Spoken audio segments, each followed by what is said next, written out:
Israel has been bombing Tehran relentlessly. Operation Rising Lion. মধ্যপ্রাচ্যের আকাশে সেদিন যা ঘটেছিল তা বদলে দিয়েছে কয়েক দশকের ইতিহাস। ইতিহাসে প্রথমবারের মতো ইরান সরাসরি হামলা চালালো ইসরায়েলের মাটিতে। 3 শতাধিক ড্রোন, ক্রুজ এবং ব্যালিস্টিক মিসাইলের এক অভূতপূর্ব আক্রমণ।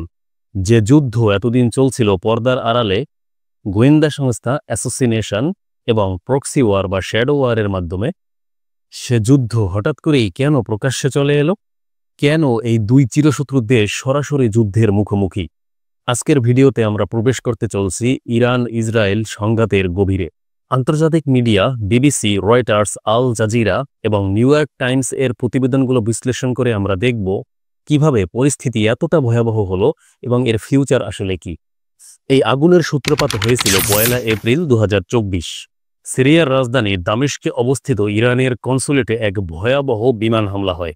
হামলায় ইরানের ইসলামিক রেভলিউশনারি গার্ড আইআরজিসির এক senior general commander Reza Zahidi সহ বেশ কয়েকজন উচ্চপদস্থ কর্মকর্তা নিহত হন। ইরান এই হামলার জন্য সরাসরি ইসরায়েলকে দায়ী করে। আন্তর্জাতিক আইন অনুযায়ী কোনো দেশের দূতাবাস বা কনসুলেট সেই দেশের সার্বভৌমত্ব ভূমি হিসেবেই বিবেচিত হয়ে আসছে, তাই এই হামলাকে ইরান নিজেদের ভূমিতে আক্রমণ হিসেবেই বিবেচিত করছে। ইরানের সর্বোচ্চ ধর্মীয় নেতা আয়াতুল্লাহ আল খমিনি প্রকাশ্যেই ঘোষণা দেন, শয়তান ইসরায়েলকে শাস্তি পেতেই হবে। 13 এপ্রিল রাতে ইরান তার প্রতিশোধ নেয় অপারেশন ট্রু প্রমিস নামে। এই হামলায় শত শত ড্রোন ও মিসাইল ইসরায়েলের দিকে ধেয়ে আসে। উদ্দেশ্য ছিল ইসরায়েলের সামরিক ঘাঁটিগুলোকে টার্গেট করা। কিন্তু ফলাফলটা কি হলো? ইসরায়েলি ডিফেন্স ফোর্স মানে আইডিএফ এর মতে 99% আক্রমণই তারা প্রতিহত করতে সক্ষম হয়েছে।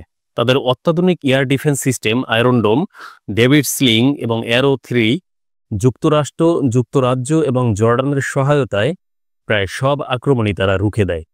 এখানে ঠিক দুইটা গুরুত্বপূর্ণ বিষয় উঠে আসে: ইরানের শক্তি প্রদর্শন ও ইসরায়েলের ডিফেন্স সিস্টেম। ইরান এই হামলার মাধ্যমে দেখিয়েছে যে তাদের মিসাইল ইসরায়েল পর্যন্ত পৌঁছানোর ক্ষমতা রাখে। তারা তাদের কয়েক দশকের ধৈর্যের কৌশল থেকে বেরিয়ে এসে সরাসরি আক্রমণের সাহস দেখিয়েছে। অন্যদিকে ইসরায়েল তাদের প্রযুক্তিগত এবং সামরিক শ্রেষ্ঠত্বের প্রমাণ করেছে। পশ্চিমা মিত্রদের সাথে তাদের জোট কতটা শক্তিশালী সেটাও অনেকটা পরিষ্কার হয়ে গিয়েছে। কিন্তু কথা হলো, একসময়ের বন্ধু কি করে এখন এই চরম শত্রুতে পরিণত হলো? এই শত্রুতা কি হুট করেই শুরু হলো? একদমই না। অবাক করা বিষয় হলো, 1979 সালের আগ পর্যন্ত ইসরায়েল এবং ইরান তারা কিন্তু ছিল ঘনিষ্ঠ মিত্র। ইরানের শাহ মোহাম্মদ রেজা পাহলভের শাসনামলে ইসরায়েলের সাথে তাদের শক্তিশালী সামরিক এবং অর্থনৈতিক একটা সম্পর্ক কিন্তু ছিল। এগুলো সবই 1979 সালের ইরানের বিপ্লবের পরে বদলে যায়। আয়াতুল্লাহ আল খামেনির নেতৃত্বে ইরানে একটা ইসলামিক শাসন প্রতিষ্ঠা হয়। তখন থেকে ইসরায়েলের সুর অনেকটা বদলে যেতে শুরু করে।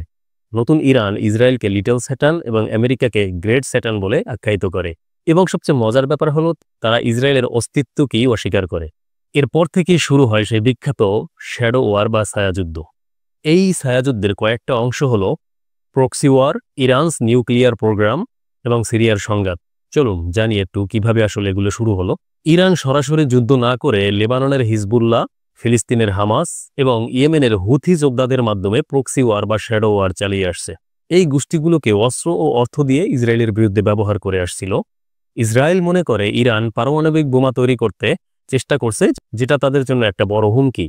তাই সম্প্রতি আপনারা দেখতে পেয়েছেন ইসরায়েলের গোয়েন্দা সংস্থা মোসাদ ইরানের পারমাণবিক বিজ্ঞানীদের গুপ্ত হত্যা এবং সাইবার অ্যাটাকের মাধ্যমে পারমাণবিক কর্মসূচিকে বাধাগ্রস্ত করার চেষ্টা করছে। সিরিয়ার গৃহযুদ্ধে ইরান বাশার আল আসাদকে সবসময় সমর্থন দিয়ে আসছিল।